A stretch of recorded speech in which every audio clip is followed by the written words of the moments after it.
Chapter 14. The incredible thing that happened after Asher was born was that my brother contacted me out of the blue. I never heard from him, and here he was emailing me. Vonks, I'm coming to Adelaide. Long story, but I got a gig with the team from Feast of Tabernacles. We'll explain later. I'll see you in 3 weeks. Love, Sam. I was shocked. My brother Sam coming to see me.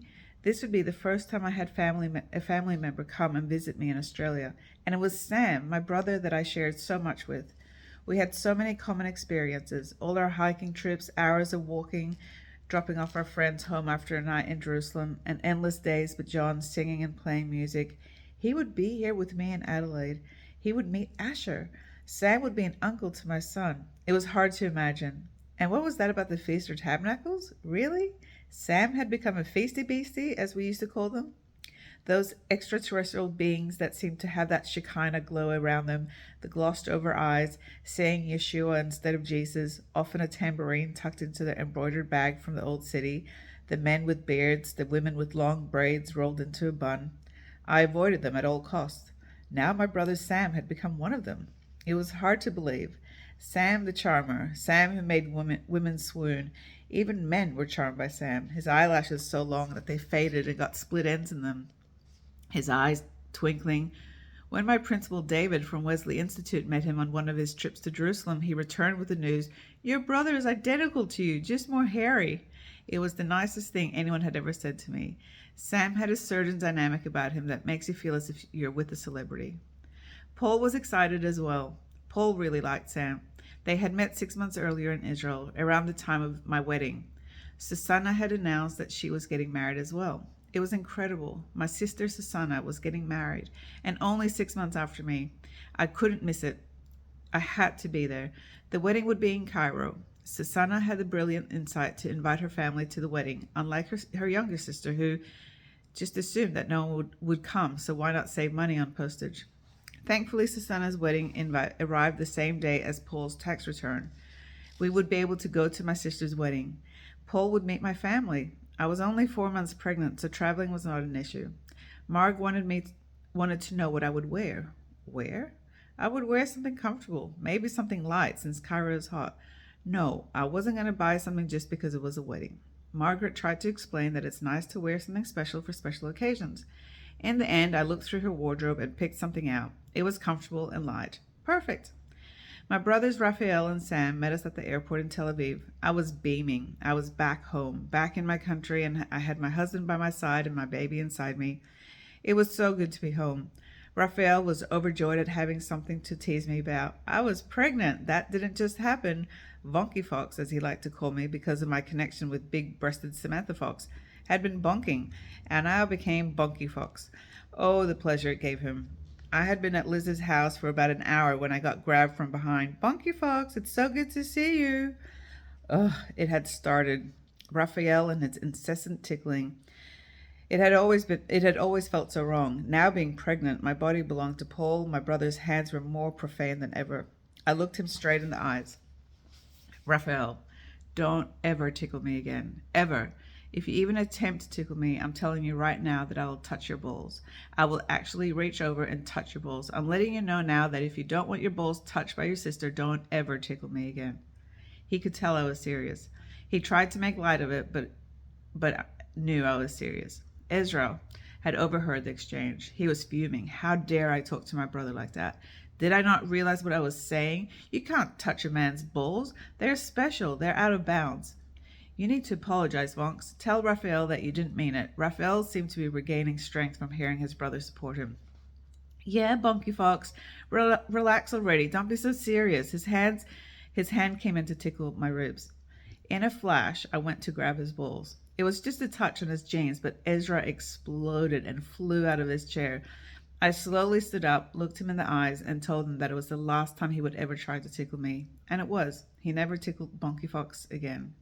I walked away, glancing over at Paul, who had been there the whole time and not said a word, not once coming in to defend me or tell my brothers that they needed to lay off and that they needed to respect their sister. Nothing. We traveled down to Cairo the next day. It would be my first time in Egypt, unless you counted a very brief snorkeling session in the Red Sea on a school trip. Cairo felt like the old city of Jerusalem on steroids. Total mayhem and crazy traffic. Testosterone was pulsing through the market with men calling out to me. I was very happy to be just there for the wedding and head home as soon as we could. I didn't like it at all. Susanna's soon to be husband, Yusuf, wanted to take us to the pyramids. I had never been a tourist in my life. The pyramids seemed a good place to start. I tried to look interested. The heat was overwhelming, though, and the men seemed to think that my body was a billboard, blatantly staring at every part of it, trying to see what was on offer. I lasted for less than an hour playing tourist. A couple of photos of me pretending to kiss the Sphinx, one of me hugging a pyramid, and I was ready to call it a day. Susanna had all of us with her in the apartment as she got ready for the wedding. Raphael was having a great time showing Susanna some moves for her wedding night. It was hilarious, the same old family dynamics from our childhood, but now with all of us as adults. The wedding ceremony itself was very traditional and everything picture perfect. There was no dolphins jumping in the background and no Italian fishermen. Our weddings could not have been any more different. If you get married in Cairo, there's only one place to have the reception, on the Nile. On a boat on the Nile, to be exact. I would like to say that I spent the evening dancing on the Nile, overjoyed by my sister's new marital status, but no. I was so exhausted from being pregnant that I had to lie down. I tried really hard to stay awake, but I couldn't. The last thing I saw before nodding off was my brother Raphael dragging Liz onto the dance floor. She was wearing her tightest red dress. She looked hot, and she wasn't going to miss the chance to bust some moves while floating along the longest river in the world. No way. She was the lady in red, the Rose of Cairo, the woman of the night. Little did she know that the next time she would find herself in Cairo, it would be for a very different purpose, arriving in disguise to rescue the bride who was now sitting next to her Egyptian groom. My brothers had organized to fly back to Israel, but Paul and I couldn't afford it, so we took the bus with Liz. We figured it was pretty straightforward. We were wrong. So wrong. Liz had found some fresh basil growing on the side of the road. She loved fresh basil, and she picked a handful after handful. By the time our taxi had arrived and had taken us to the bus stop, something was seriously wrong. Liz was pale, with cold sweat on her face. She started passing out.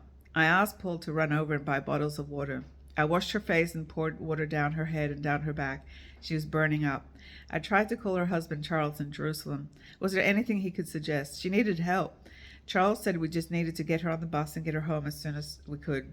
It was the bus trip from hell, every moment of it. Liz violently vomiting and in total agony.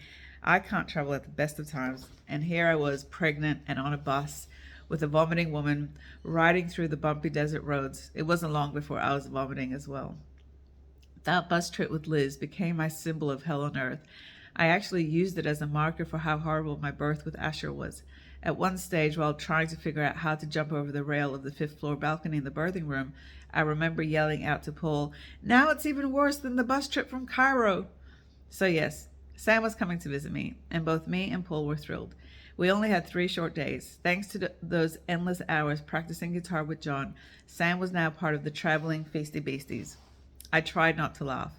When he wasn't needed for his Shekinah duties, we were able to take him around Adelaide and show him the sights. We took him to the central markets and down Henley Jetty, ice cream at Glenelg. It was just such a treat to have Sam there with us. He asked if he could give Asher a bath. I love that. He really seemed to enjoy being an uncle. Asher was the first baby any of us siblings had, so it was pretty amazing to share the experience with my brother. Sam had tried to be macho over the years, but it just didn't work. He's really the happiest with an apron around his waist and baking in the kitchen. If you picture Robert Downey Jr. and Nigella Lawson merged into one, you have my brother Sam. I told him how hungry I had been those past 3 weeks since giving birth and how we hadn't really had any food. Our little money had gone into baby expenses, and the money from the government hadn't arrived yet. I had never felt so hungry in my life. It got to a point where I was looking around the house wondering what household items might be edible. The cushion next to me on the couch, could I eat that? What about the potted plant in the kitchen window? I was beyond hungry, and Paul didn't really seem to understand. We had some crackers and soup mixes in the pantry, but they were running out.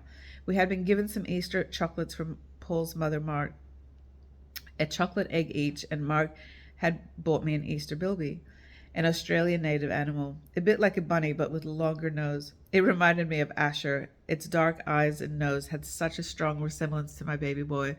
It stayed on top of our fridge for 2 weeks until I finally succumbed. My hunger won. Sam realized how hungry I was and kicked into gear. He walked to the shops and came back with bags of goodies, fruit, yogurt, and lots of snacks. He then got busy. He cooked up a big batch of pasta bows, poured in some meat sauce, and he had whipped up with lots of garlic and tomatoes. He then added a big tub of cottage cheese into the mix. He divided it up into single portions and put them in the freezer for later. For the next couple of weeks after he left, I lived off Sam's kindness. I was so grateful. It was completely new to me to be on the receiving end of nurturing and kindness. My academic husband had his focus elsewhere. If it wasn't his beloved Greek, it was his music, and every spare moment was now consumed with him becoming famous through his God-given gift. My friend Shirin, who had lived with me and Alice in Sydney, had moved to Adelaide as well. She was studying at Tabor College, also hoping to become a teacher. Her voice was incredible, a powerful yet very feminine sound.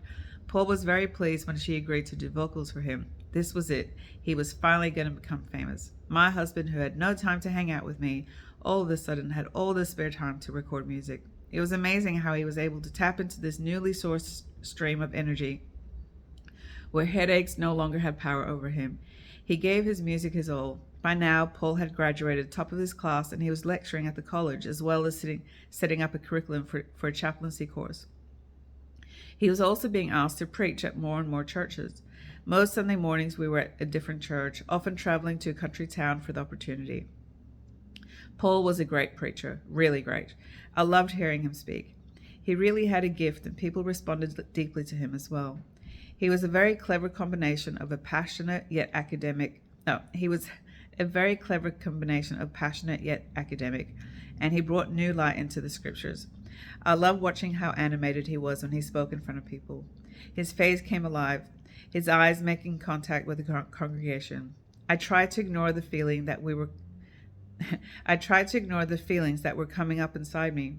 I tried to dismiss them, but it was pretty clear that Paul was so absent in our home, so emotionally absent. Yet as soon as he had a microphone in front of him, he was alive. I told him that the best thing he could buy for our anniversary would be a microphone that he could use at home. To have a husband that gave me eye contact, spoke to me with an animated voice, and used facial expressions was beyond exciting to me, and I craved it from the depths of my being. One afternoon, when I was sitting in an armchair after having fed Asher, I was all of a sudden overcome with emotions. It was as if a giant pillow of heavy sadness had landed on my chest. I began to cry and cry. It sounded more like a howl. In that moment, I knew that Paul would die while he was still young and not live his full life. I couldn't stop crying. My mind was racing. I could feel that his death would have something to do with alcohol. I knew there was alcoholism in his family, but there was in mine as well. It couldn't be that. It must be something else. Maybe a drunk driver. That must be it. Paul would get hit by a drunk driver and die. I got nothing else. I just knew that it was an early death and something to do with alcohol. I cried for hours, sitting there holding Asher. Despite all the tears and howling, I had this overwhelming peace around me. I would be okay. The favor that I'd always felt would continue. I was safe. Asher was safe. Everything would be okay. It took me months to tell Paul about what happened. He dismissed it. I'm not sure he even heard me. As time went on, Paul decided that he would add movie script writing to his repertoire as well. His creative juices were flowing madly and he needed to get them out. There was no time for me or Asher. I knew that he loved us, he just wasn't able to show it. Around this time, my sister Abigail contacted me. She was struggling so much and she was desperate to get away from Ezra. She asked if she could come and visit me for a month. Of course she could. I would love for her to come and hang out with me and Asher. I hadn't been able to be a sister for a long time. It would be so wonderful to have the opportunity. I knew that she would absolutely love Asher. As it turned out, Abigail arrived and was a complete nervous wreck. All the lights had to be on in the house in order for her to sleep, and she would jump if I reached for something next to her. Her body was constantly on high alert. It was heartbreaking to watch this 14-year-old girl so terrified. When our month together was coming to an end, Abigail begged to stay with us. She couldn't imagine going back to America. Thankfully, our parents allowed her to stay, and Centerlink also approved, so Abigail was able to enroll in a local Christian school and to be seen as my own daughter. We had been invited to go up to the Adelaide Hills to have afternoon tea with a lady from the radio station. I was really excited. I had only been in the hills once, and it felt magical to me, the closest I had come to feeling like I was in Sweden during my time in Australia. The air was cleaner. I felt as if there was more oxygen to breathe. The house we were going to was in Bridgewater. Even the name sounded gorgeous. We had a lovely afternoon. The lady we were visiting had German heritage and kept offering Paul different alcoholic drinks that he was happy to try. I didn't even consider the fact that he was driving. On the way home, Paul said he wanted to show Abigail a place where we could look out over Adelaide and enjoy the view. By now it was raining and the roads were so different to the straight roads of the city, and I was keen to go home because I hadn't brought enough formula for Asher to stay out long, and I knew that I wouldn't have enough breast milk for him. Paul insisted, and once we arrived, said that he wanted to stay and have a beer. I was a bit surprised because our money was really tight at the time. It was even a bit of a struggle to pay for the petrol to drive up the hills. As we headed out the restaurant door to finally leave, I saw this contraption on the wall. I looked closer, and it said that you could measure your alcohol levels to see if you were fit to drive. How cool! I had no idea these existed. I wanted Paul to give it a go just for a bit of fun. He seemed reluctant, but I insisted. It would be interesting, and it didn't cost much. It seemed to be a perfect opportunity to teach Abigail about safe alcohol consumption. Paul blew into the tube. Even in my ignorant state, it was so clear that Paul was totally over the limit. He was definitely not safe to drive. In fact, he wouldn't be safe for a few hours. I was shocked. He was about to get in a car with his family in the dark on winding roads that he wasn't familiar with while completely over the alcohol limit. I couldn't even say a word. My throat felt frozen. I tried to distract Abigail so she wouldn't realize the seriousness of the situation. Asher was hungry. He hardly ever cried, but he started to complain. We ended up using our last bit of money that was meant for groceries to buy dinner. The cheapest things on the menu was still expensive for our budget. I was so upset. Not angry, just shocked. I realized that I had seen Paul drink much more than this before and get into our car. Because he was normally so switched off from us, it was impossible to tell if he was under the influence or not. His eyes were often blood red, but he said that was from the headaches. My mind was pounding, trying to make sense of this man I was married to. He was becoming more and more of a stranger to me. My brother Sam announced a bit later in the year that he was getting married to the love of his life. Incredibly, all of our friends from Jerusalem were going to be there. Every single family member as well. Relatives that I had heard of my whole life but never met. Even Mormon and Morpha were making the trip to Minnesota for the special occasion. I desperately wanted to go. I just couldn't miss it. This was Sam. I had to be at his wedding. Our bank account was empty though. We were struggling to make our money last every month, living on a pension payment from the Navy. I tried to keep our expenses at a minimum, but it seemed as if we were always scraping by. I just had to find a way to go to Sam's wedding. I decided to use an offer that I had tucked away from months earlier. I had been gifted a shopping spree by the lady who was giving private lessons with Paul. I never took her up on the offer, though. I decided to call Denise and explain to her that I had to be at my brother's wedding. Was there any chance that she could lend us the money? We would pay it back over time. Denise seemed a bit surprised, but after talking to her husband, they agreed that they would pay for our tickets. I was thrilled. We were going to Sam's wedding. Abigail would use her return ticket and would come with us and then stay on in the States and finish high school there. Carla, Sam's bride, was the 15th child in the family of 16. When I asked her if she had any relatives that might be able to lend us a snowsuit for Asher, she laughed and said she was sure she could find one among her 52 cousins. We arrived in Minnesota right before Christmas. Sam was getting married in a forest. I looked around at the beautiful snow, lanterns everywhere, and Carla looked like an ice queen coming through the trees with her white cape. I saw the faces of so many people I loved. Even my friend Danya was there with her husband, who I'd wanted to meet since she first told me about him. Last time I had seen Danya was when we hugged goodbye in Sri Lanka. That felt like a lifetime ago. My dad was the minister in charge of the wedding ceremony. I saw him handing out sheets of paper to each guest. I assumed it was an order of service. I was wrong. It was a list he'd made of how to live a healthy vegan life. My dad's first love was Jesus. His second love was health. My dad had a heart attack not that long before the wedding. When he woke up after being in a coma in the hospital, there was a tray in front of him with a hamburger and a brownie. In that moment, he decided that he needed to go back to his hippie roots of being a vegan. It was a rebirth. similar to being born again with Jesus. Everyone needed to hear the good news. No one was going to hell with their diet of unhealthy food on his watch.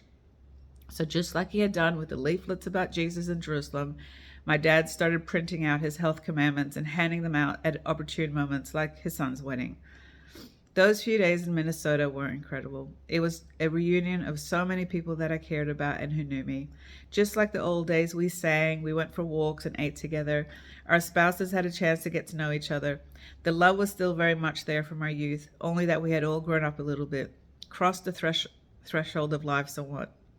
All of us pretty happy where life had taken us, confident in our choices, and blissfully unaware that most of us were about to get bitten in the ass by reality pretty soon. Our carefree days in Jerusalem were well and truly over. Sam's wedding was the last time my family all got to be together. We never managed to pull it off again. We wanted to, but it never happened. Susanna in Egypt, Raphael still in Dallas, me in Adelaide, Sam living in Jerusalem. Ezra joined the U.S. Air Force and was stationed in Italy and Iraq, and Abigail moved with my parents to Springfield, Missouri, so that my dad could study for his Master's of Divinity. It was time for us to fly back to Australia. We had an amazing visit in the States, but on my last day there, both me and Asher got really sick. A vicious tummy bug, and I was finding it hard to even stand up without having to run to the toilet. I couldn't imagine sitting on the plane while being this sick. After the trip that we had for my sister's wedding, I never traveled again without travel insurance, so we were able to stay a few days longer in Minnesota at no extra cost. Our tickets could easily be changed. I was so relieved because even 3 days would help. When I told Paul the good news, he immediately said he wanted to get back to Adelaide straight away. He had more music recording to do and he didn't want to wait for another few days. I was shocked. Here I was, unable to even stand up to change a nappy, and Paul didn't want to look after me. He was so focused on his projects that he couldn't see my predicament. Paul ended up flying back on his own, and me and Asher followed a few days later. I felt neglected and uncared for.